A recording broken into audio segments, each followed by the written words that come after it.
Hello, my loves, and welcome back to another episode of your favourite podcast, Growing and Glowing, with me, your host, Mrs. Ellie Swift. Welcome back, everybody. I hope you are having an amazing day today. This podcast is your safe space to delve into all things life learnings there may be. From spirituality, friendship, grief, motherhood, the list goes on. I am here to provide you with a friend through what can be a very up and down journey of growing and of course glowing into the very best version of who you truly are.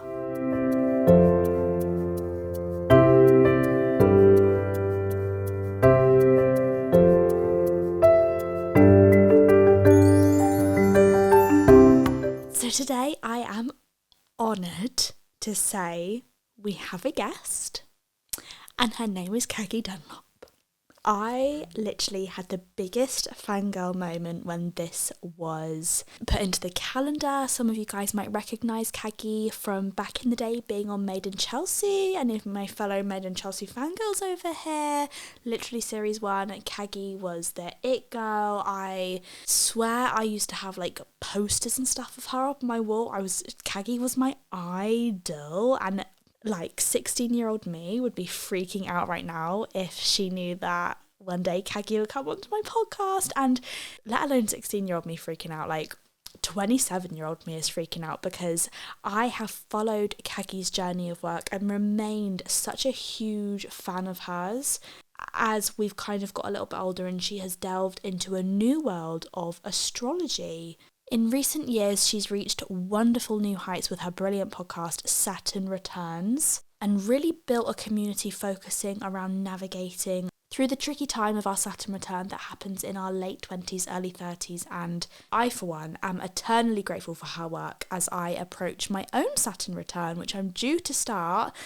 I'll be in at this time next year, which we discuss all in the podcast with Caggie, but in this episode, we get into astrology for beginners, so wherever you are on your journey with spirituality, astrology, this is a really, really amazing one for you. There's so much knowledge, so much wonderful insight from Caggie. How to navigate our inevitable, very individual Saturn return, as it's something that we all go through. How to recognise and learn the lessons that it might be trying to teach us. We get into a little bit of spiritual chat, so this one's definitely for my spiritual girlies out there, and I really hope that there is something in this chat that serves you. There was something about speaking with Caggie that just felt like a really warm hug, so I really hope you love it. Before we jump into things, my loves, please don't forget to subscribe or follow the show wherever you are listening or watching today. It really helps the podcast reach the people that it needs to reach.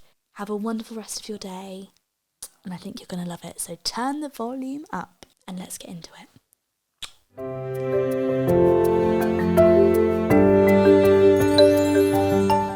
Over here on Growing and Glowing, we love to start off our podcast episodes with an affirmation of the day. So do you have an affirmation that you would like to share with everybody today, Caggie?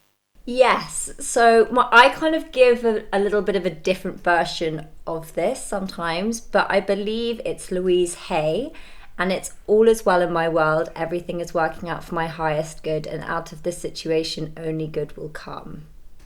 Wow. Like when you're going through it, it's quite a nice thing to kind of say to yourself, because I do believe that, you know, whatever we're going through, we're growing through, and like with every painful experience, there is something that comes out of it. There's a light at the end of the tunnel, and so I think that's a nice affirmation to kind of get you in that headspace. Totally agree, because especially when you're going through it, it doesn't feel like that. It's so easy to really turn into victim mode and say, why is this happening to me? What could possibly be the silver lining of this situation that is just causing me so much turmoil? And I think that's a really beautiful affirmation. Thank you for that, Caggie. You're welcome. So, as we've discussed already, all of your work is focused around the Saturn return. Now, for the audience on here that are looking to get into their spiritual side and tap into a bit more knowledge all about astrology, can you give us a beginner's introduction to what a Saturn return is? Yeah, sure. So I guess I've always been a spiritual person, but the astrology component didn't come in until, mid-late 20s, which of course is the time when you go through your Saturn return. And essentially what it is Saturn as a planet takes about 29 and a half years to orbit back into the same place in the sky it was when you were born. So with this transit, it brings this cosmic coming of age where we have this initiation into adulthood. So it's a kind of reflecting on the past 3 decades. Have we been living authentically? Have we been taking responsibility for our lives? Have we been embodying the sort of attributes and characteristics of Saturn? And the reason your Saturn return can be quite, I don't want to say painful, but if you look it up, it's often viewed with a negative lens because it can pull everything in your life apart. So it's quite aggressive sometimes in its means of kind of getting you onto the right path. And that can mean a breakup that just suddenly comes out of the blue, and you thought you were going to get married and start a family, and then suddenly bam, you're single again. And then perhaps your career just suddenly goes out of the window. The direction you were heading in is just like hit a massive dead end, and your friendships fall apart. And it can happen all simultaneously at the same time in this very concentrated time during your Saturn return. So of course it's viewed within the realms of astrology and just generally the way people speak about it in quite a negative lens. But actually, brutal. Yeah, it is brutal. Look, Saturn as a planet is associated with karma, discipline, boundaries, restriction, time. So it kind of the things that the way we've been behaving in our 20s, and obviously I'll use myself as an example. I was very sort of floaty and trying different things out for size. I probably was seeking external validation more than I was trying to find who I truly was. Or I would say like my 20s were a journey of kind of wrestling with those two desires. And then your Saturn return is this moment where you're kind of forced in this reckoning to really listen to your true self. And that can be painful because usually people haven't been doing that. And so perhaps so it's either like things fall apart, or perhaps you've got, let's say you've got the relationship and you've got the career and you've got all the sort of ostensible things looking a certain way on the outside, and success, how society sort of views it. Perhaps you've pursued something that your parents really wanted you to do, and you've done really well at it. You've got a lot of financial success or whatever it might be, but you don't feel emotionally fulfilled because it's not really in alignment with who you truly are. And that's like another way that it can manifest. Or if you have been living in a very Saturnian fashion, it can just mean an up-leveling. So if you are pursuing things for the right reasons, it can mean a job promotion, solidifying of a relationship, so marriage, kids, etc. And yeah, I just became very passionate about dedicating my work to it because it felt like such a rude awakening for me, and yet the best thing that ever happened. And I just wanted to kind of create a toolbook, if you will, for people that are going through similar struggles. Well, hallelujah that you did, because oh my gosh, I don't feel like there's anything else out there.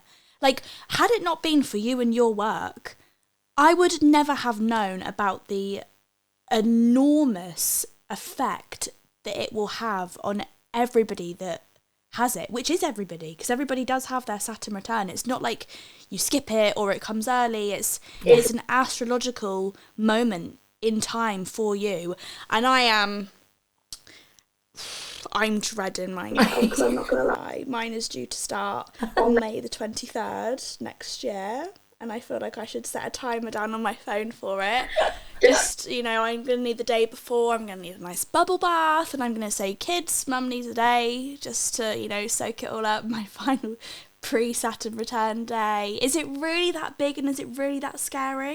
Well, I guess the thing that I didn't realise I would do by creating this brand, podcast, book, etc. is like sometimes when people come to the live shows, they'll put their hand up. I'm like, yes, you at the back. And they're like, so I've written the date in my diary. What's going to happen? What's going to go wrong? And I didn't mean to sort of make it out to be this terrifying thing. And I guess whilst I knew about it when I was going through it, as in I'd just become aware a few years before, it wasn't like as I was going through it, I was thinking, this is my Saturn return. I kind of parked it. Yeah.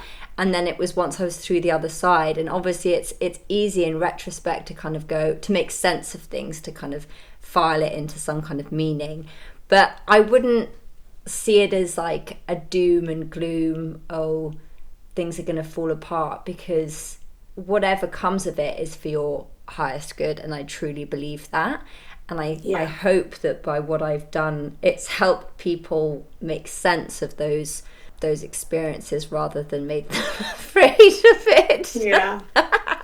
Yeah. I have been walking around wondering, do I need to wrap myself up in bubble wrap on May the 23rd next year when my Saturn return is due to start? But then my husband has already started. He's been in his since March, and I wouldn't necessarily say that he's needed to wrap himself in bubble wrap, you know? Yeah, you know, judging by our listenership, it is very much, and also by the messages I get, occasionally I get one from a man saying they're going through their Saturn return, but the majority is women. And by the way, this is, you know, Saturn is not doing it just to women, it happens to men as well. Yeah. But I think women just go into it with a bit more awareness. And then if we take it off the astrological component, women, I feel a lot of pressure in their late 20s to early 30s, because there's that conversation around like the biological clock, and it's a different thing for a woman to be,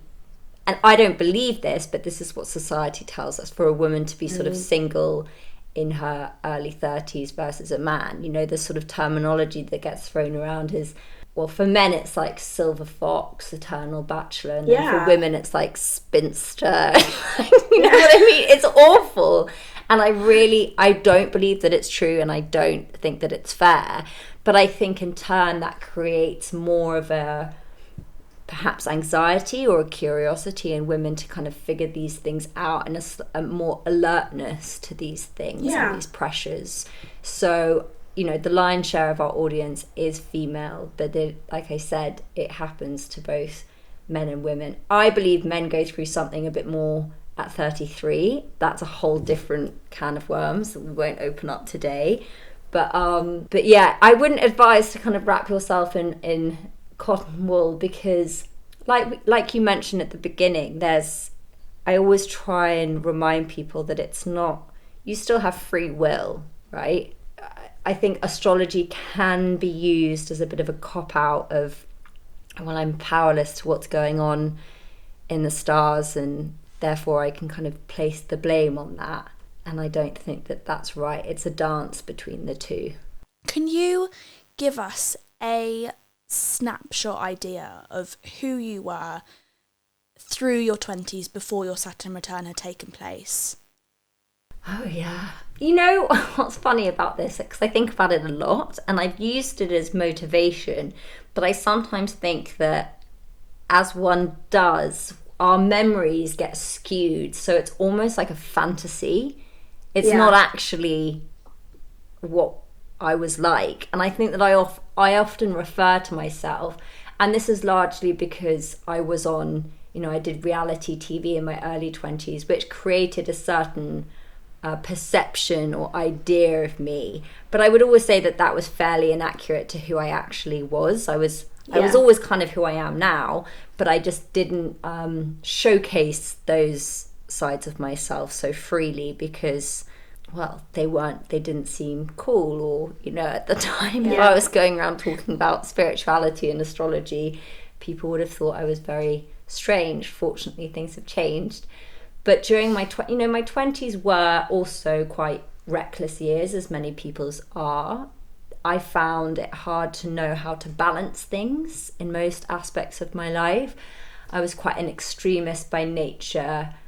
I've always been very sensitive, but again, I felt like I would put on a bit of a front to the world and always adapt to whatever situation I found myself in to fit in and to be liked. But as a consequence of that, over time, I felt like I lost sight of who I truly was a little bit, because I'd been shape-shifting for so long. And I think that that's why my Saturn return, or that period of my life, was so significant because it kind of brought me back to myself and to remain grounded and fixed as one version of me. Yeah. So I mean, I think there's something so relatable in everything you just said about when we look back at who we think we were in our 20s or in our teen years or whatever. It is often some sort of romanticised fantasy of, now we've got all of this knowledge at the stage that we are at now. It's like, oh well, I've got so much hindsight and I've got so much knowledge and I can offer my younger self so much advice. But at the end of the day, I think it's really about giving that past version of ourselves so much love and grace for the fact that they were just trying to get through it the best they could with the knowledge that they had at the time. Yeah. And it's sad that we look back and wish we did have that knowledge when we didn't. We have it now and we wish we could give it back to our past self, but we can't. It's more about accepting where we were, you know? Yeah, I think when it becomes problematic is when we shame ourselves. Yes. And it's like, oh, well, I should have done things differently. I should have, and my late 20s were filled with that. It was this agonizing, all the things I wish I'd done differently. And that sort of faded over time. But equally, how we can romanticize past versions of anything, whether that's ourselves or a relationship or an experience, we can also devalue the knowledge that we may always have had. And I've always kept journals and diaries, and I'm so glad I have, because I can reflect back on them and realise that actually it's not that I know so much more now. I just can navigate things better through experience, because we've got a whole external world with all of these things and people to interact with, and things that we can only learn by experience. We can only learn by getting them wrong. But I also believe innately in us, we do have a spiritual side and a deep knowing of who we are when we're born, I think. And then it's just through society and conditioning and family dynamics and schooling, or all these things that put layer upon layer upon layer. And then by the time we're sort of navigating our 20s, we're so confused about who we are all over again. So I always actually think, I'm far more close to who I was when I was in my teenage years. And I also reflect back. I found a photo of myself when I was about 13. And I always think of myself at that time as like dweeby, small, like not cute, and had braces and was really because that's what I felt at the time. But I found this photo and I was like, oh my god, I was so sweet. But I barely have any photos of myself because I didn't want any to be taken.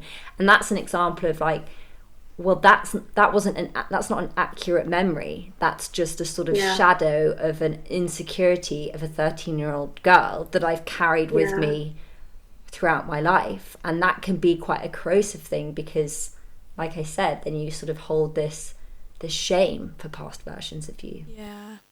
Yeah. And then, we go through our teenage years and we've done school, we've done university, if that's what we choose to do, and then it's kind of like you're thrown out into the world, and there's no kind of parallel amongst your peers or your social group as to what should be expected now.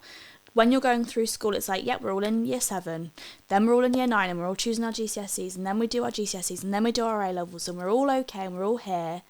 And then you're thrown out into the big wide world, and it's like, someone gets married at 21, someone has a baby at 22, someone else has a massive breakup with the boyfriend from year 7 that they've been with for 10 years, and it's like, oh my gosh, what is happening? This is crazy. So in actuality, although bringing it back to the idea of our Saturn return, it can feel really brutal and a bit scary, it kind of comes at the perfect time, because it's almost like you've had your time to figure out who you think you might be, and if it's not worked out, then here's the perfect chance to figure out who you could be. Yes, very much so. And I completely agree with everything you said, because we do go through everything at the same time, and it's quite comforting being like, oh, we're all doing our GCSEs on the same day. Like all of this stuff, it just creates a sense of community, belonging. You're not then thinking that you're being left behind or anything. And then, like you say, you're spat out into the real world and everything starts speeding up or slowing down. But you realise that actually life is going at the pace it's supposed to for you. And that can take some time. And I fear that a lot of people never really reconcile with that and constantly feel like they're supposed to be doing something they shouldn't, based off comparison to those that perhaps they were at school with or something. But to go back to your point about, you know, your Saturn return coming at the right time, it's also worth mentioning that we have Saturn squares and opposition. So if you reflect on your life at 7, 14, 21, up until your Saturn return, these are all visits from Saturn, if you will, because Saturn works in 7-year cycles. So much like Earth has its seasons, Saturn has seasons, and they each last 7 years. So if we think about our life at 7, for instance, that's when you have a sort of sense of your own autonomy a little bit. You know, you're like very reliant on your parents, but you're kind of pushing the boundaries. Then 14, in our adolescence, we're massively trying to like establish our own identity. We're experimenting a lot. We think we're very adult even though we're not. And then at 21, it's really when we are sort of adults, but we haven't quite grasped how to manage it. We think, again, I remember at 21, like, oh man, I thought I knew everything. And I knew nothing. And then at our Saturn return, we kind of have learned like enough from those experiences, hopefully, that's the idea, to kind of have things on a more even keel. And obviously everybody's Saturn return is so individual to them and their life and the things that they need to go through. But what do you feel like some key lessons you learned through your Saturn return were? So I tried to put this into a course because whilst, like you say, it's very individual for everyone, I believe that there are key themes that regardless of its placement, we will navigate. And a big part of that is identity and purpose, because I feel that when we are going through our Saturn return, we start to have those questions of who am I? Who am I really? What am I supposed to be doing with my life? Am I doing the right thing? Am I with the right person? Am I hanging out with the right people? All these questions that can feel quite isolating, but they're very normal and very healthy. So a big part of like the first component of the course is going through those. And then there's responsibility. Now, that was the thing that I absolutely hated. Like, I just didn't want to be responsible for anything. We mentioned at the beginning of this recording about like victimhood mentality. That's like a huge component. I was very like, why is everything happening to me? I made all the wrong decisions. I was just like the victim in the story of my own life. And my Saturn return was massively about me recognizing that that was a pattern that I was in, that I was casting myself in that role, and that actually it was completely untrue, and it required a simple mindset shift. And so responsibility, you know, really reflecting on your life and seeing the role that you play in the unfolding of every situation. And while certain things are out of our control, we can always have some sovereignty over how we respond. And then also death and rebirth is a huge one, because we have to kind of let certain things go. And there's pain in that. And I think that there's not much, you know, we speak a lot about breakups and people are very empathetic about how painful those are, but we don't speak about the pain and the grief of friendships that fall apart, or that losing a past version of ourselves and letting that go, or a career changing, and all of these things that we have is part of the sort of seasons of our experience in life. But it can be painful, and so having that kind of awareness of those three things are some of the big ones, I'd say. How did you get into astrology? What was it that kicked it all off for you? I know that you say that you always kind of considered yourself to be a little bit of a spiritual person anyway, which is very similar to me. But how did you kind of delve into the work of Saturn Returns and really understanding more about that? I think that astrology gave me a bit of a language and a blueprint for navigating what I was feeling. And what I love about it is it's very, it's your birth chart. It's a snapshot of the sky at the time you were born. It's fixed in that sense, and yet it can be interpreted in different ways depending on what astrology you're speaking to and how you live your life. But what I really found a lot of comfort in is that during a time where I felt like I didn't know who I was, I found a lot of solace in understanding more about astrology, because it made me understand more about myself, and it helped me come home to those aspects of myself that perhaps I'd neglected or hidden away. And generally speaking, and I think the podcast very much reflects this, I can become very fascinated with particular, very specific things. So whilst my interest in astrology, I think people think that I'm more into astrology than I am, because I definitely don't let it govern my life. And astrologers that I know, whenever they speak about it, it's that they're remembering a language rather than learning one. It's something that is very, very familiar to them. And I don't know whether I'd ever be able to grasp it in its sort of complexity the way that they do. I pick and choose certain aspects of it that resonate with me, and I leave what doesn't. And I kind of suggest everyone should do the same. But then I'm very much, I follow my passion and my interests and wherever that takes me next. And so, it was a particular fascination with Saturn and the role that it plays in our lives. And we shall see where that takes me, whether that's where things shift to next. Well, I definitely think that you were led to it for a reason, 100%, because as I kind of already have said, I feel like there isn't really anybody in the industry that makes astrology feel so accessible to perhaps not necessarily the younger generation, but just a generation where astrology was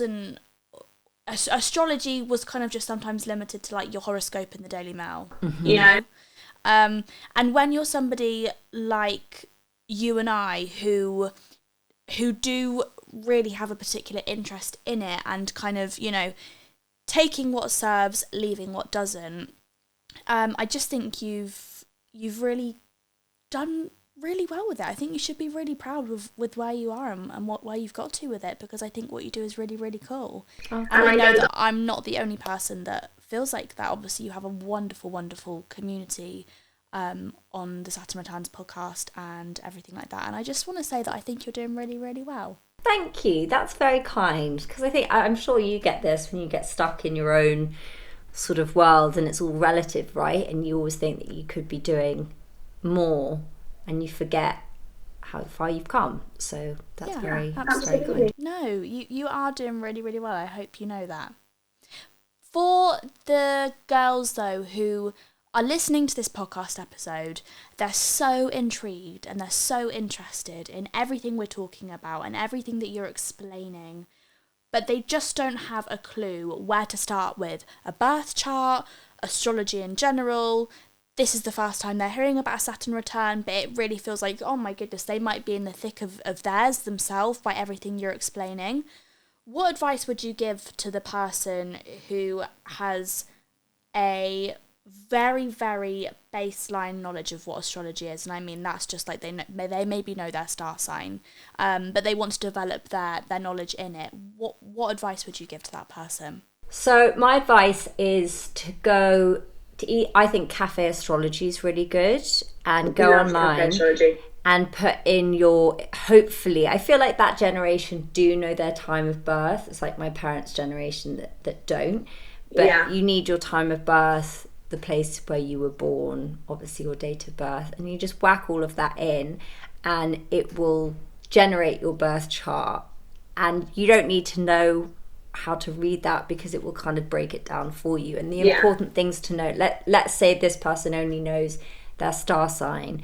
The big three in astrology are your sun, your moon, your rising, and that's a nice place to begin. So your sun sign is, depending on what school of thought or like what astrology you speak to, your sun sign is kind of, I think, the destination point of what you're here to reach, and it's kind of associated with the ego.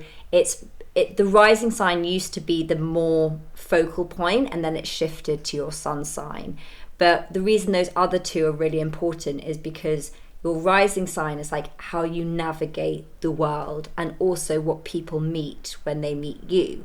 So that's the rising, that's the sun. Then the moon is more your internal landscape. And so let's use me as an example. I'm Pisces moon, so I'm very, very sensitive. I'm very emotional, got that kind of watery energy going on. I resonate with water signs. I've always been very attracted to Pisces because I have that kind of internal soul connection. It also, like, depending on what Pisces moon you are, means that I came into this world not really knowing who I was, and part of my journey is kind of finding that out. My sun sign is Taurus, so Taurus is very much about stability, luxury. It's ruled by Venus, so it likes nice things, and my journey is to kind of go into that stability of feeling into that Taurian energy. And the best way for me to get there is with my rising sign. So that's Libra. And Libra is about fairness. It's quite sociable. It's quite like, if people meet me, they often meet a very sociable, kind of flirtatious, outgoing person. That's my Libra rising. And so kind of you use that to get to your sun sign. So those are like, is a good starting point.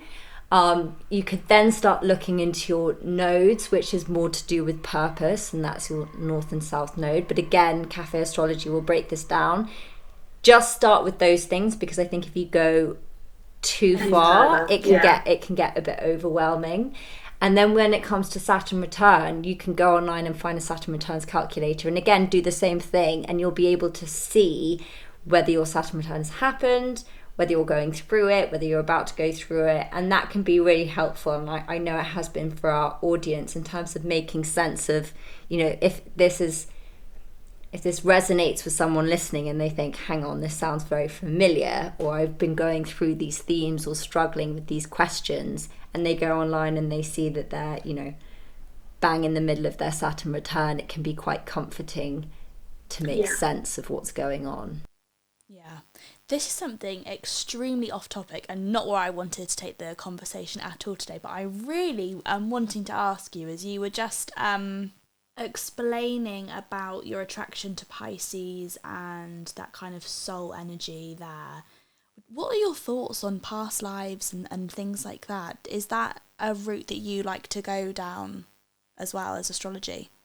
So it's interesting you say that, because I feel that like I said, I'll kind of go like rabbit hole on stuff, and I'll go in. And at the moment, my interests are a lot around past life stuff, soul, the journey of the soul. Kundalini is another one that I'm really exploring at the moment. But in terms of kind of past life and soul connections, I do believe that we, I guess it's a sort of Buddhist principle of reincarnation, that our souls come back in different bodies and have different experiences, and that part of the soul's journey is to have these human experiences. Why, I don't know. But I do think that we meet people again in different lives, and so we have got these sort of karmic ties to them. And I think we all know when we meet someone and there's just that familiarity that's you can't really explain. So I'm a big believer in that, and that we I saw something recently from someone that does like past life regression work, and she said that what she learned from working in that realm was that there are no old souls or new souls. It's just some have more awareness over their past experiences than others. Yeah. And also that when we leave the world, that we have these agreements for meeting again. Yeah. It's pretty out there, but that's my sort of... It's so interesting that you say, and like I said, I this is really not the avenue that I expected to want to take the conversation down, but I'm feeling pretty called to discuss it with you. And it's so interesting that you say about kind of the familiarity between souls and people in your life, that you can't really explain the familiarity. It's kind of just there. As I said, I have a 3-month-old, and when I was pregnant, I read a really fascinating book that it's called Spirit Babies, and I've already discussed it a lot over on the podcast, so I won't bore anybody that's listening because they've literally heard me talk about it so many times. But it's written by a man who could see the spirit babies in a parent, if they're to be a parent, in their aura. And the spirit baby, he could talk to them and he could see how many there were, and it wasn't necessarily like okay, I can see 3 spirit babies in your aura, so therefore you're going to have 3 children. It was more like, if you take motherhood or fatherhood and you go down that path, there are 3 little souls there that really want to be connected with you again in this lifetime.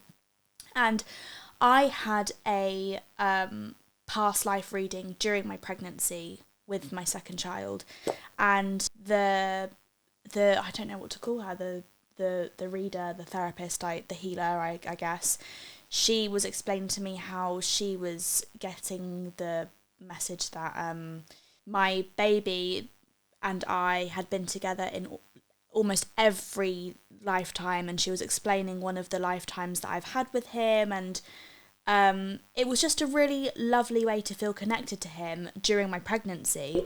But also when he was born, it was everything she said, and I was looking at like a 10-second-old baby. Like, I can't even explain it. Obviously, I have a whole lifetime of getting to know him, and he has a whole lifetime of getting to know me, but when he was just born, it all made sense. And what you said earlier about the idea of kind of, we have something destined within us. Our life path is almost destined for us, obviously with the interpretation of free will also, the second we are born.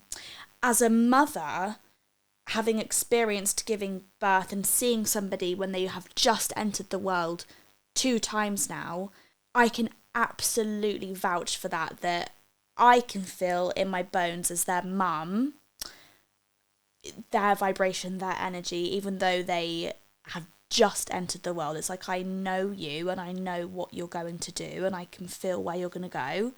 And I just think that that's a really beautiful idea, that we all have this path that we're destined to go down, and that's there from the moment we're born. And this idea of souls kind of always intertwining. And not to completely bombard you with my own life story whatsoever, but I lost my mum 3.5 years ago to cancer, and another past life healer and spiritualist told me how one day she told me I'd have a daughter, and that daughter was going to be part of my mum's soul also. And I just thought, that's just such an interesting idea, Yeah. I don't know why I'm telling you that. No, I'm so, because I was just about to say, and I'm sorry that you lost your mum. I can't imagine how painful that must have been. But I do think that this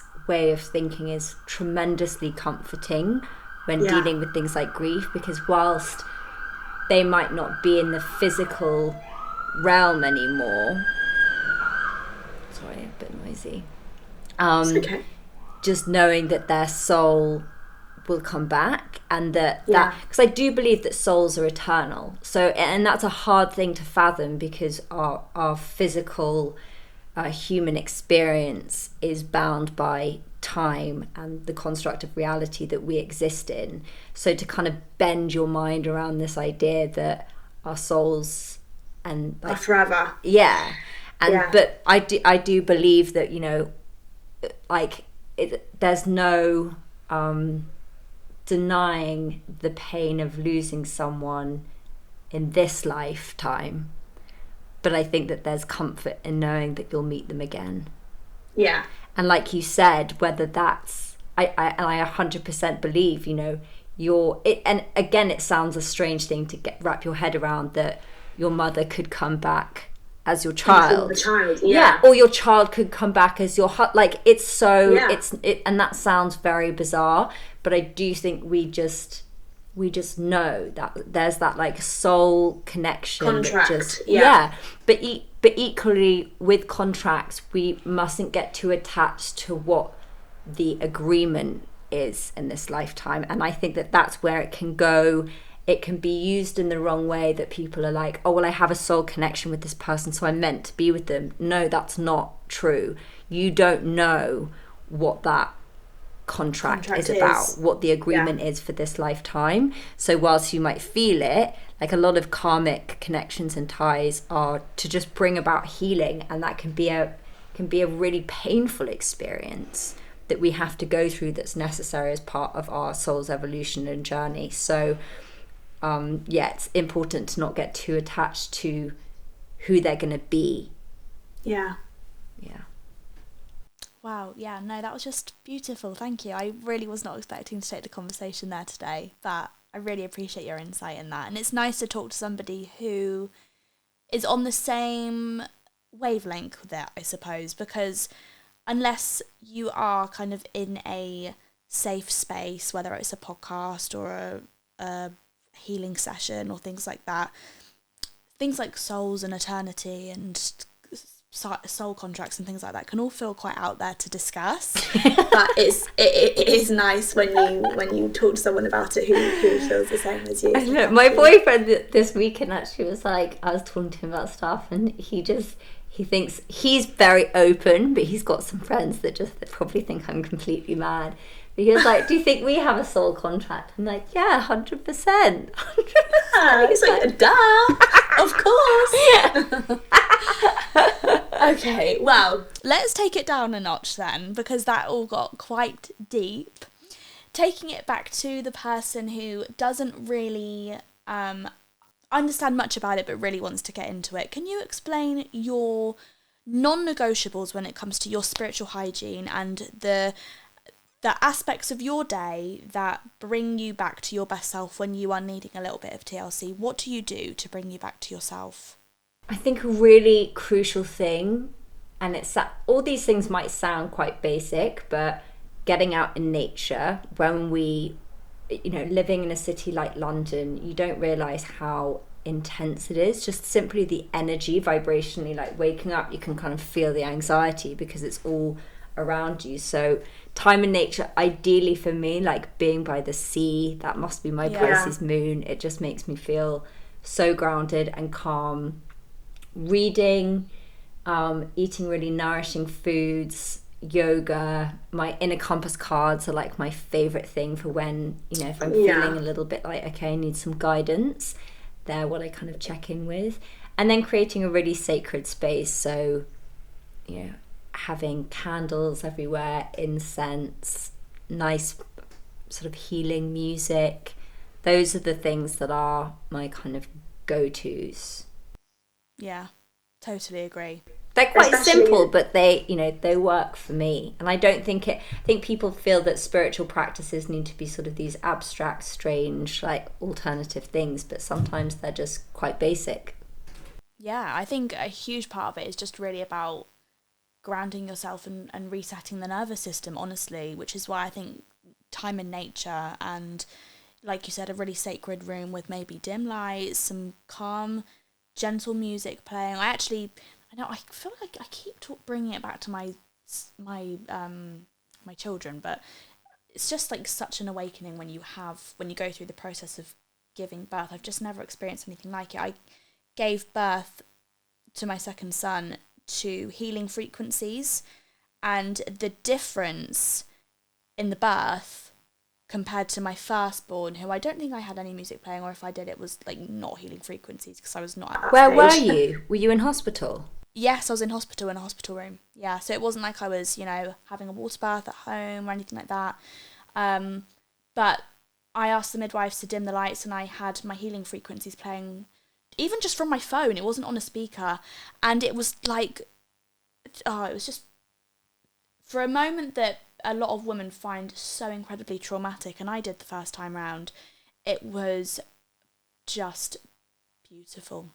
Really, really gorgeous moment. I that's really interesting to hear, because I've been talking with a lot of people about it, and whilst I haven't experienced it, it sounds like the sort of hospital experience, like you say, it's very traumatic. Part of that is inevitable because of what you experience physically, but I do believe that there's not like many women don't feel that sense of safety or that sort of sacredness that is so integral to bringing a life into this world, and it just must make people feel so anxious, and therefore make the experience more painful or resistant. Totally. Not to be like that mum, but it was just it was the most beautiful experience I've ever had in my life, and it's a huge moment spiritually, because even the more children you have, it's still a next upgrade of self, I believe. Like, I felt a huge shift in myself when I had my first baby, and of course, you love your children so much, and you think, how could I ever love another one the same? But you just, it's what everybody says, you just do. But also, the more children you have, it is still another leveling of self. And I've always felt, the things I've been through in my personal life, and the lessons I've kind of had to learn, things like losing my mum and everything that kind of led up to that, I always felt like I'm going through this because when I have children of my own, it will allow me to be the best version of myself that I can possibly be at that point in my life. And I just didn't think it could happen again and again and again with more babies, but it does. It's a beautiful thing. And I know you haven't been through that experience, but no, but it's really nice. It's nice to hear that, because it's something I never felt like I was that maternal, but recently I've had a few experiences that I won't get into now, but has suddenly made me realise that it is something that I want. Right. When it's going to happen, I don't know, but it's always very affirming to hear from someone that's a mother that it was, the spiritual component to it, I think, is important, because I often just view motherhood from the outside as people's identity just totally change in a way that sometimes I find a bit daunting. Yeah, and I can understand why people would portray it that way, but for me it's just been the most wonderful, amazing rocket ship of leveling up to my next best self, essentially. And I think a lot of the reason why it can sometimes be portrayed online as like this nothing but just a huge identity shift in a negative way is because I think unless you have a really strong foundation of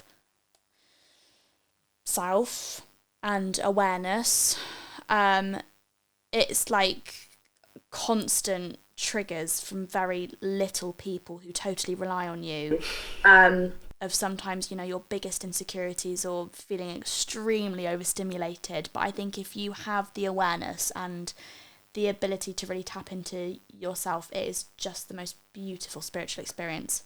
And I hope you do get to experience it one day. I'm going to send you a copy of Spirit Babies because Please I think do. I would love that. I think you will love it. Yeah. Okay, Caggie, well, that brings us really nicely to a close today, I think. Thank you so much for coming on. Thank you for having me. Thank you for sharing I wanted everything. to ask you, every episode we always finish with our growing and glowing moments of the week. So our growing moment is something that we feel like we pushed through and we're really happy that we did, and there's a lesson that we learned on the other side of it. And our glowing moment is something that we're really, really proud of, and we feel like we leveled up. And I would love to know what you think yours are this week. Okay, they're kind of one of the same. I don't love confrontation. Who does? I am probably a bit of a people pleaser. Again, like, who isn't? Yeah. And that has, you know, as I'm sure you'll know, when you become a business owner and you suddenly find yourself in a position of being like an entrepreneur or founder, you have to navigate all of these areas that trigger that side of you. And so recently I've had to call on an aspect of myself that I didn't even know existed. And I really equate it to the sort of the dark feminine or the divine feminine, that, you know, we're sold this idea that being a woman means being agreeable and likable and like pleasant and, you know, fitting in, not, yeah, exactly. Whereas actually my journey at the moment is there is a lot of feminine rage that we all possess, and it's okay to express that. It's okay to be angry. It's okay to be passionate and to use your voice, and it's okay to upset people. And that's sort of probably and it feels almost contradictory to like a lot of what I've practiced, because, as you know, I'm sure this space is very like love and light and healing and positivity, but I'm realizing that I feel as women we don't express, and that's really damaging to us physically over time when we suppress all of that. So I'm learning to step into that side of myself and to be expressive and to, you know, not be afraid in upsetting people with putting my point across. And I'm pleased to share with you and the listeners that nobody's died, everyone's okay, it's okay to disagree. And actually it's incredibly liberating just speaking your truth, regardless of how it lands for other people, and that the victory is in doing that, not on the outcome, if that makes sense. So that's something that I'm enjoying kind of growing into. And Go you. That's wonderful. Well done. That is really, really hard. Do you know, I was diagnosed with an underactive thyroid at about 21, 22. And I've always put it down to the fact that my throat chakra was blocked. I'm with you. So every healer, every person I've been to, they're always like, yeah, this is completely blocked. Yeah. And that's all to do with communication, speaking your truth. And I wonder actually if your podcast is really helping you with that, because I know that my podcast is certainly helping me with mine. I think it helped in speaking my authenticity, but I noticed that when with conflict it would come out, like if I tried to ever challenge anything, it would come out all sort of like you know, and like tearful and emotional and like just not how I wanted to. Whereas now it's coming out, it's got a lot of emotion, but it's able to be expressed in like a healthy rage, anger. And people might be listening being like, oh, rage isn't healthy. Yes, it fucking is. Yeah. I guess it is. And I'm really pleased that I'm able to kind of step through that.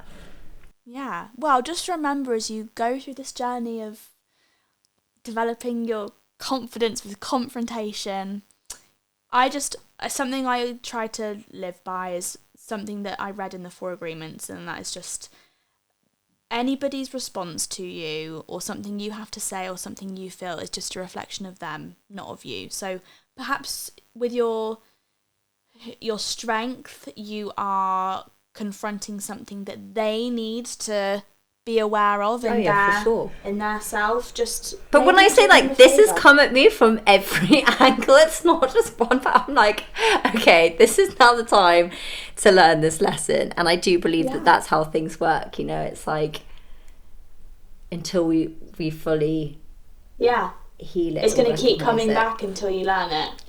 For sure. Well, Caggie, thank you so much for coming on. What an honour it's been. It's been so nice to chat to you. You too. Thank you so much for having me. Of course. Have a lovely rest of your day, Caggie. Thank you so much. Thanks, Elle. Bye. Bye.